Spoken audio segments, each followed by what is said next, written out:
โอ้เพิ่นสิเฮ็ดห้องน้ำตัวนี่พี่น้องเอ้ยเอ้าแต่เก่าคือว่าคุดคุมอยู่พุ่นนี่ล่ะคือมาเฮ็ดอยู่พี่บ่คุมนั่นมันมีน้ำโอ้มันมีน้ำอัน3ท่อนบ่ลงไปนี่3บ่คือ4ล่ะลูกมันเป็นอันว่าท่อที่เพิ่นเอาให้อันนี้เนาะเลยมีตัวปิดเนาะนี่แหละพี่น้องนี่แล้วฝนตกมันก็เปียกเลยนี่เนาะบันไดบันด่างเปียกมืดแถวนั้นเพิ่นมีหลังคานี่ว่าสิใส่นี่แหละเพราะว่าเพิ่นมีเอามาแล้วก็เกาะออกมาอีกเนาะเลยเฮ็ดกระเทิบออกมาเฮ็ดสันลงมาพี่สันแล้วก็จุดพุ่นเลยพี่น้องเนาะมันก็งามอีกแบบเด้เนาะว่าอันนั้นอ๊บสุดเด้อนักได้อ๊บปาเลยนะเบิ่งเอา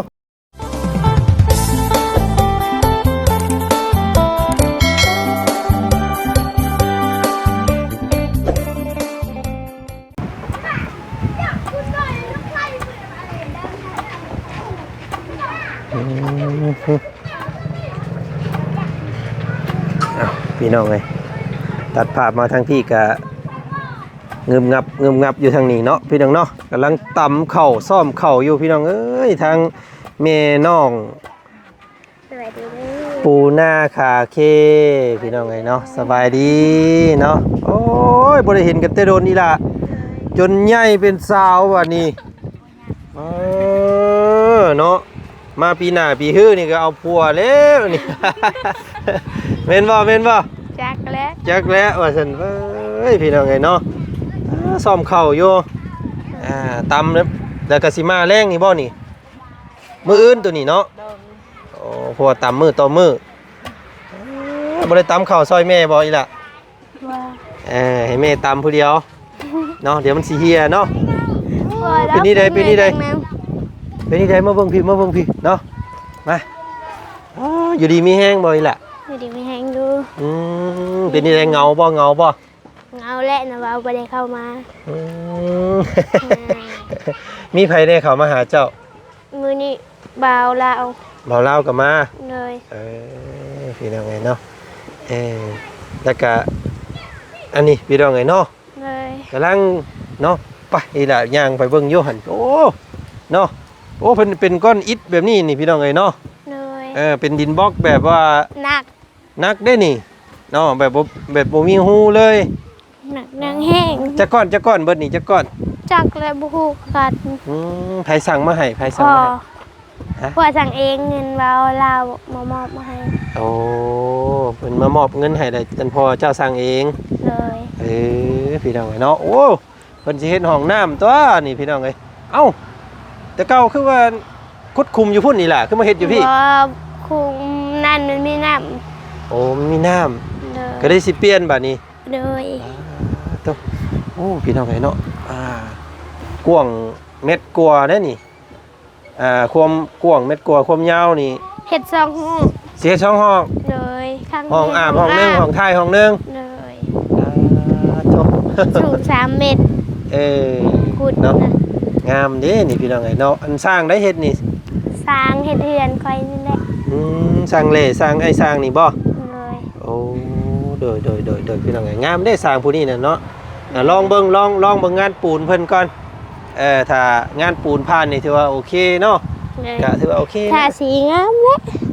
ให้คุมมันอยู่ไสๆแหละทางนั้นทางพี่บ่เลยโอ้เบิ่งก่อนเด้อโอ้เพิ่นเอาลงแล้ว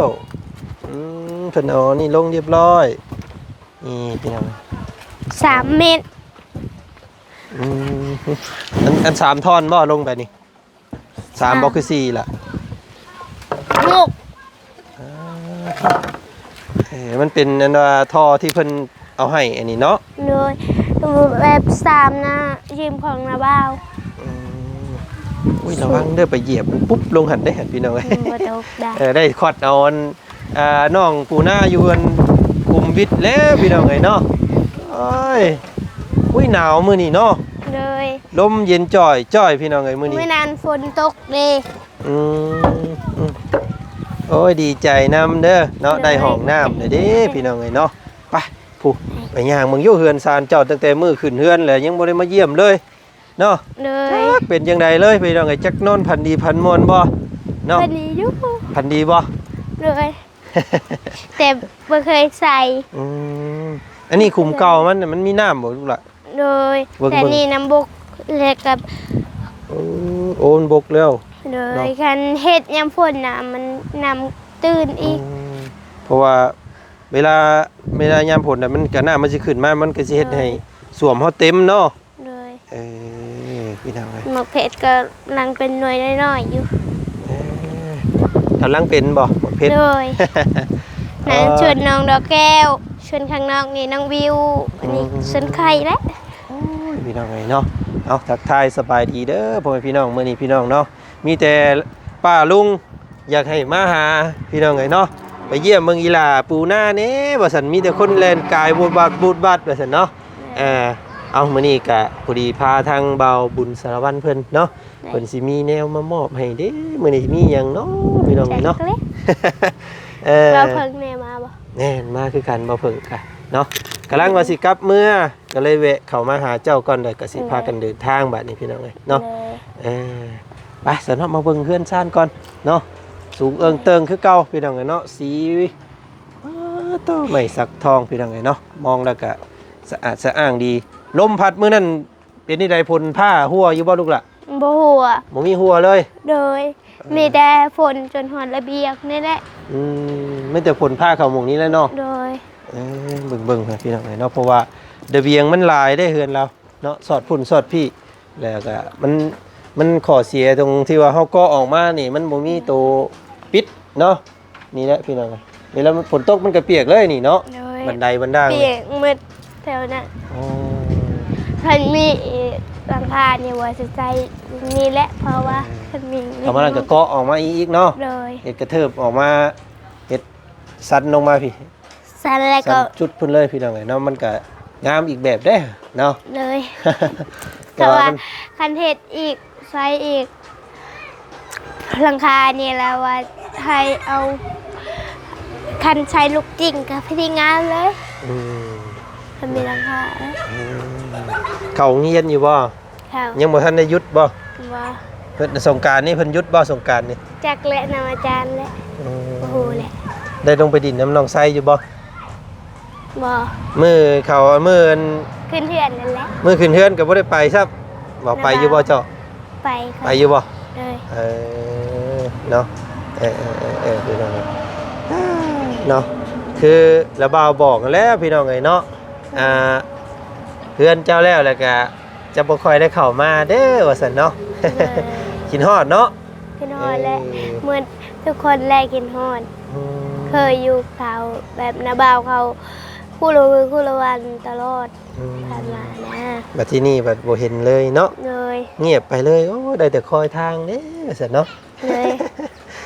มื้อนี้มาหาเด้นี่พี่น้องไงเนาะมาเยี่ยมมายามเด้เจ้าเนาะเบิ่งโอ้พี่น้องใหม่อ่องตรงคือเก่าเพื่อนเราเนาะโอ้เข้าไฟแล้วนี่เนาะ เข้าไฟแล้วแต่ยังไม่ได้มีกรุงเตอร์ แต่ว่าใต้ได้อยู่บ่นี่กลางคืน บอต่อนางบู ต่อน้ำเพิ่นก่อน เลย เสื่อมน้ำเพิ่นมาก่อนเนาะมีอหย่างแน่เครื่องใช้ไฟฟ้าเจ้ามีอหย่างแน่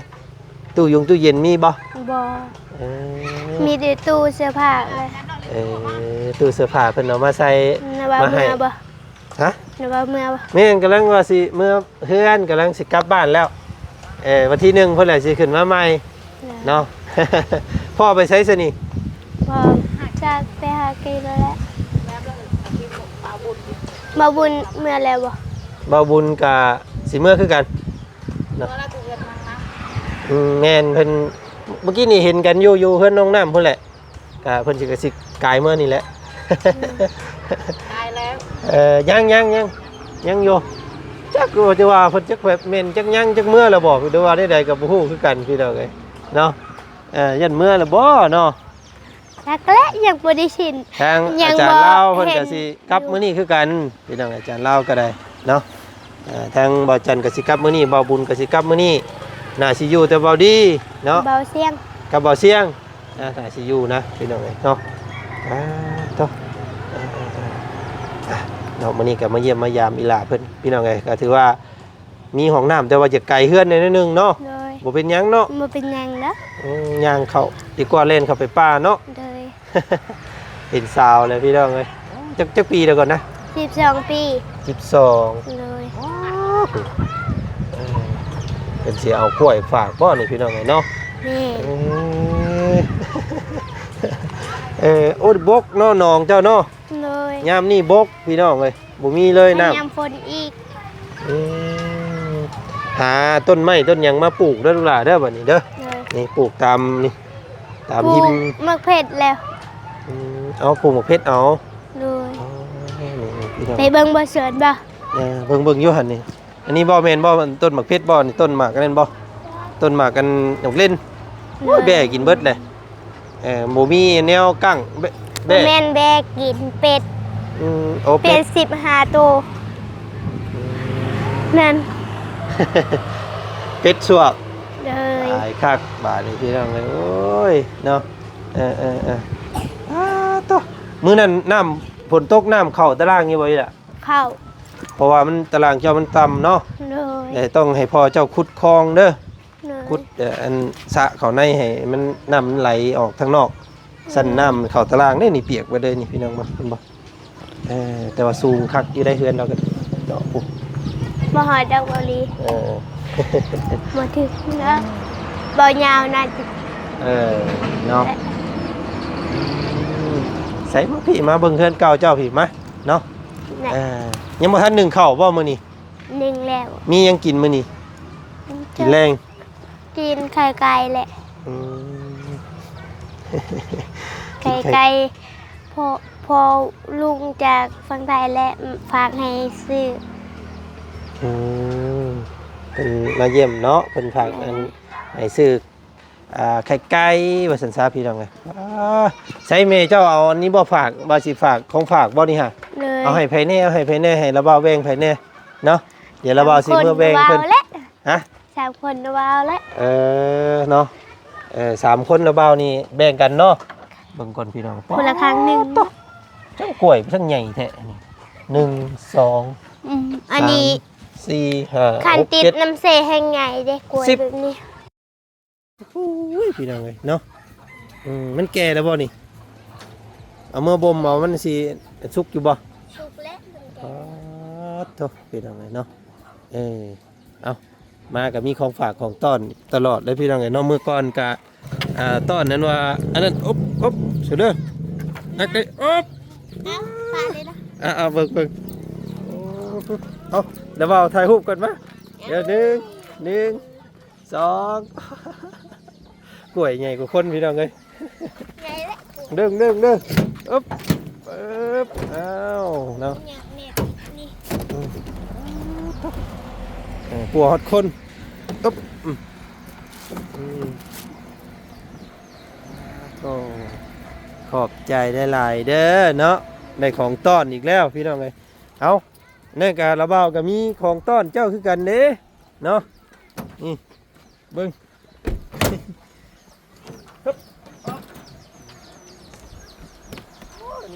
ฝนตกไปมื้อนั้นได้ที่ไหนเนาะฝนอีสีต่อยเบิดอ๊บจากนี่เนาะแล้วบอกก็มีของฝากเจ้าคือกันเด้อมาเยี่ยมมายามรอบนี้มีถุงยังซีบข้าวแล้วก็ปลาปองมีเกลือเป็นนัวคือจังเนาะ เลย ครบเลยมื้อนี้เนาะอันนี้เป็นของทางเมตู้ใจดีเนาะเมตู้แม่ฮักของบ่าวจันเองเนาะแม่คำตุยกับพ่อบุญเลี้ยงเพิ่นเนาะครับเอาแล้วก็ขอบใจทั้งพ่อเพิ่นเด้ออย่าเด้อเนาะเอาผมมาขอบใจเพิ่นก่อนเนาะ แต่ไว้ก่อนเอามาคนใจเด้อพ่อได้ไหม พ่อกับแม่ พ่อกับแม่ที่ให้ลูกและคอยพ่ออยู่ดีมีแรงเด้อสุขภาพแข็งแรงปรารถนาสิ่งใดคอยได้สิ่งนั้นเด้อคอยรวยๆปังๆให้เรื่องมันๆเด้อจ้าธุ เลยเนาะเอาคือทางไหนเก็บไว้เด้อเนาะเอาซึ่งท่านเราว่าสิครับก่อนได้อวันนี้เด้อเนาะมื้อในถ้ามีโอกาสผ่านมาอีกสิแวะมาเอาของต้อนอีกเนาะมารอบหน้านี่มีอย่างนี้ต้อนเราเนาะ จัด และ อืมเบิ่งก่อน หมักม่วง หมักม่วงบ่หมักน้ำไยเจ้ามีว่าหมักน้ำไย ดูมีแต่ของกูและ บ่มีหยังต้อนกับบ่เป็นหยังดอกลูกหลานเนาะหัวโอ้ยหัวสิ และ หัวสิงไข่และอยากได้ บอดับนี่มังนัดและ อืม เต็มเต็ม อืม มังนัดเราจะใส่ระเบิดอยากได้บ้าง รอบหน้าครับเนาะมารอบหน้าก่อนเด้อ ราคาพอราคาไปได้เอาบ้าง ยันให้ยันเนี่ยบ่เป็นหยังดอกเนาะเอาไว้ให้มันขึ้นลายกูนี่ก่อนมันลายเรือกินทุกเจ้าก่อนเดี๋ยวสิมาขอเอาน้ำเด้อ อันนี้กระเรือแล้ว อันเดี๋ยวสิมาเข้าห้องน้ำน้ำไปเลยเนาะเฮ็ดแล้วเอาไว้เด้อมารอบหน้าเด้อเวลาปวดห้องน้ำเลยพอได้เล่นเข้าน้ำเนเนาะและบัดนี้ก็พี่น้องกันเนาะสิไปเบิ่งการตำข้าวตำน้ำของแม่เจ้าตื้มอีกก่อนเนาะเอ้าลาพี่และน้องก่อนสบายดีเนาะพี่น้องเนาะเอาโอ้ยน้องเสือกันยาวนี่ก็บ่หนาวบ่นี่ กระดาว เอ้ยพี่น้องเนาะน้องปูหน้าน้องๆไปใช้เบิดเลย นั่น อยู่เพื่อนอยู่นั่นเบิดเลยเนาะนี่แหละพี่น้องไงมาเนาะทางเบาฝึกเคยละเพิ่นทางนี้ก็ได้มาเยี่ยมมายามพี่น้องไงมิเตอฟซีได้คุยหลายคนว่าอยากให้เข้ามา